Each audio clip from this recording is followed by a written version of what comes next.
सरल सीधे व्यक्ति को संसार में कष्ट सहने पड़ते हैं, पर चालाक व्यक्ति संसार में सुख पाता है, सफल हो जाता है। सफल नहीं होता, ये गलत शब्द है। सफल नहीं होगा। अभी कोई चालाकी से सफल हो सकता है। रावण जैसा कोई चालाक पुरुष था, सब विद्याओं का ज्ञाता, परम चालाक था। कालनेमि से बढ़कर कोई चालाक था?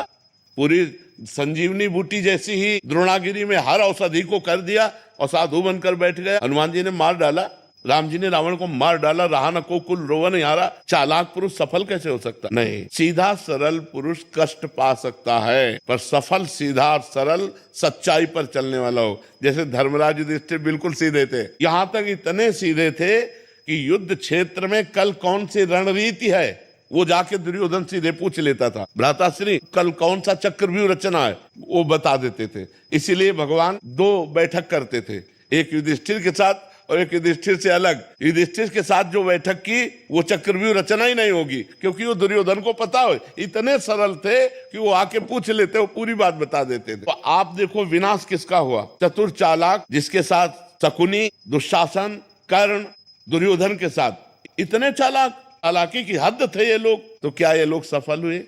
नहीं, सफल हुए सीधे साधे युधिष्ठिर जी महाराज। तो चालाक पुरुष तुम्हें सफल होते नजर आएगा, लेकिन सफल नहीं हो सकता।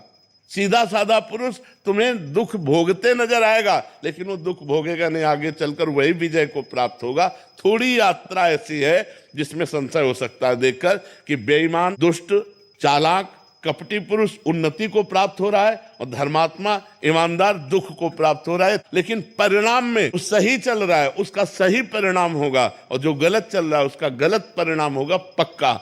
उसका पुण्य उसको साथ दे सकता है, लेकिन जो जीवन का परिणाम है वो ये पद नहीं है। मरोगे तो तुम्हारे साथ पद नहीं जाएगा, तुम्हारे साथ रुपया नहीं जाएगा, अच्छाई जाएगी, तुम्हारे सत्कर्म जाएंगे।